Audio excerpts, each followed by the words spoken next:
Mike Attic. I was thinking about what we're going to talk about. They told me it was step 11, so 12 and 12 here.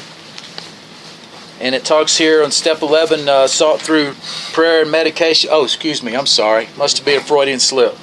Sought through prayer and meditation to improve my conscious contact with God as we understood Him, praying only for the knowledge of His will for us and the power to carry that out. It's really something interesting about this step. The words "as we understood Him," and it really goes toward what I was going to talk about. The words "as we understood Him" come from a big conflict in early AA. There was a couple of guys that really had a tremendous aversion to anybody that would mention God in a meeting, and they raised quite a ruckus. They'd stand up and scream and yell and started a few fights, and Bill sat down with another guy and with these two cats and said, if I put "as we understood Him" in step 3 and step 11, will y'all stop raising so much hell, because you're disrupting this whole thing. And they agreed, and that is why that's in that step, because of a couple of atheists. And the reason that has importance is because of what I'm going to talk about here in a minute. But also I want to talk about the last sentence of it. It talks about praying only for the knowledge of His will for us and the power to carry that out. And what's interesting about 11 is that when we juxtapose 11 up against 1 talks about how I'm powerless. And 11 talks about how I'm asking God for the proper use of some power, implying that I'm getting a new type of power from God to handle my problems constructively and effectively, as opposed to destructively and certainly not effectively of the past. What I have found is it's just like in Bill's story on 13 in the Big Book, where he said, when in doubt, I was to sit quietly, asking for the strength and direction to meet my problems as He would have me. And I think that that's really the core of step 11, in that I'm subordinating myself to HP, so to speak. And I'm going to talk about the different forms that can take being a newcomer and as you move through recovery life.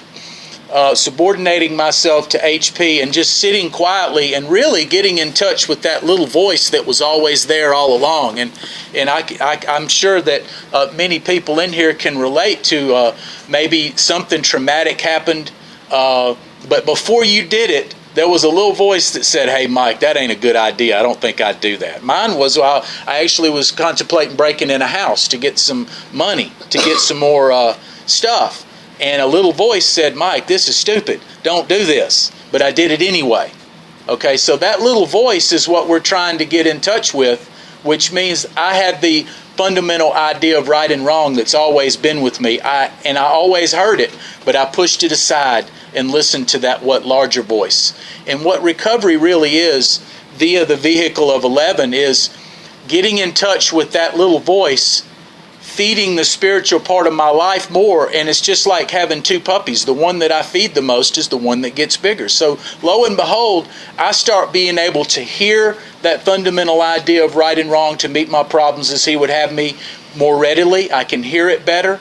And through the practice of not just hearing it, but heeding it, following its suggestion, not going in that damn house, and maybe having some pause between impulse and action, I've learned to know that that little voice is steering me in a much more positive and constructive direction than I always was listening to and doing before.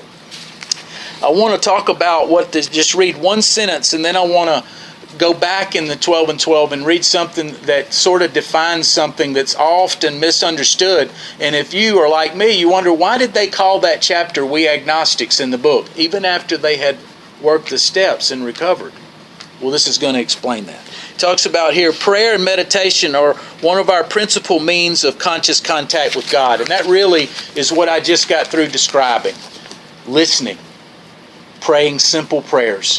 What I want to talk about on 28 here in the 12 and 12, and this is something that's worth remembering because it defines 3 key things and defines what an agnostic is. And I think that it's important to know what that means if you're going to be in recovery for any length of time. It talks about on 28, about 3/4 of the way down, religion says the existence of God can be proved. The agnostic says it can't be proved. And the atheist claims to have proof of the non-existence of God. And the reason that's important is because what's sandwiched on either side of being an agnostic, which says it can't be proved, is people claiming to have proof. Now, I've been in thousands of meetings, and I've been here longer than I care to admit. I ain't never seen nobody come in no meeting with no proof of any kind on either side of that. So my point is this: the reason they called it We Agnostics is because if we look at the fact of what's inside the chapter of the agnostics, it's talking about visual proof as the weakest proof, if you recall reading that. And it talks about basically, in different words, I'm looking for evidence, not proof.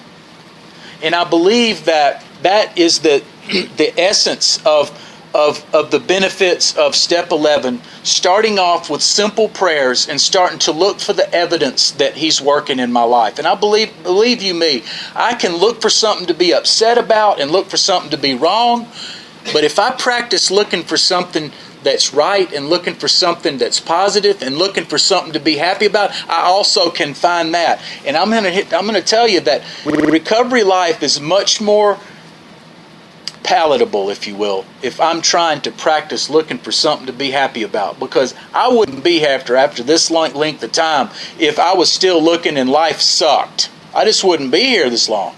So what I wanted to say is that we're looking for evidence, not proof. That's what I'm looking for. And let's talk about, and I'll end with this, the simple prayers that I kept mentioning. When I got here, and this was so beneficial to me, the first thing, if you're new, G-O-D can be good orderly direction. That's simple. It may change later on, I promise you it will. But let's look at God to be good orderly direction. It can also be group of drug addicts. You may think, okay, the fellowship can be my higher power for a little while. It even goes on in a page or two to talk about that if somebody continues to read. And both of those are very valid. Good orderly direction, group of drug addicts, okay? Now let's just take those two definitions and run with it. If I get here, my first sponsor told me, let's pray at night, God, thanks for keeping me sober. You know? And because I was gripped by the idea for a prayer to have any kind of meaning at all, it had to sound like them prayers that my mom used to throw out when I was a kid. Man, she'd make it sound like Joel Osteen or old girl with the big lips. I don't know where her name is. You know what I'm talking about? Old girl on TV. So anyway, what is her name, by the way? There she is. There she is, old girl. So they know how to word that stuff. But see, not only can I not word it like that, I don't really like the way that kind of stuff sounds.